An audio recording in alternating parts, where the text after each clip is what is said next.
Turabashuje inshuti mukomeje kubana natwe mu buzima bwacu bwa buri munsi.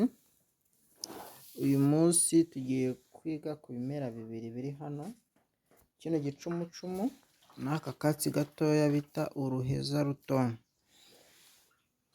Akamaro k'ibi bintu rero, hari umuntu wampamagaye arambwira ko nyuze ahantu abantu bari kurwana maze kubakiza, umwe avuga ko nanjye nari ndi muri babandi bamurwanyaga kandi nabakizaga, ati mbigenze gute ko yagiye kundega.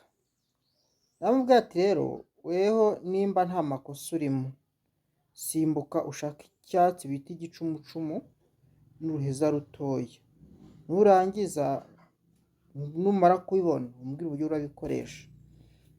Igicumucumu rero uko gikora, uragenda ugafata tuno tubabi twatwo, tuno ubona, ukatuvuguta, wamara kutuvuguta ukabyirenza, ukavuga ati amacumucumu mwanteraga cyangwa ibyo mwambeshyeraga ibi n'ibi njyewe ndabyirengeje, sinshaka ko byongera kunkurikirana ukundi.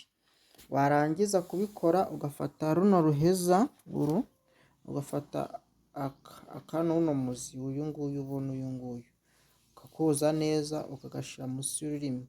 Uyu muntu iyo agiye kukurega mu buyobozi ngo nawe wamukubise cyangwa ngo wamutonganyije akakubeshyera ibintu bitari byiza, mubwije ukuri ko iyo agezeyo abura icyo avuga, ahubwo wowe uraceceka bakagucira, mbese urubanza rurica, warangiza ukitahira mu mahoro. Ikindi rero nababwiraga, kino gicumucumu gikora mu bintu byinshi, ariko ikintu cy'ingenzi nababwiraga cyari icyo ngicyo.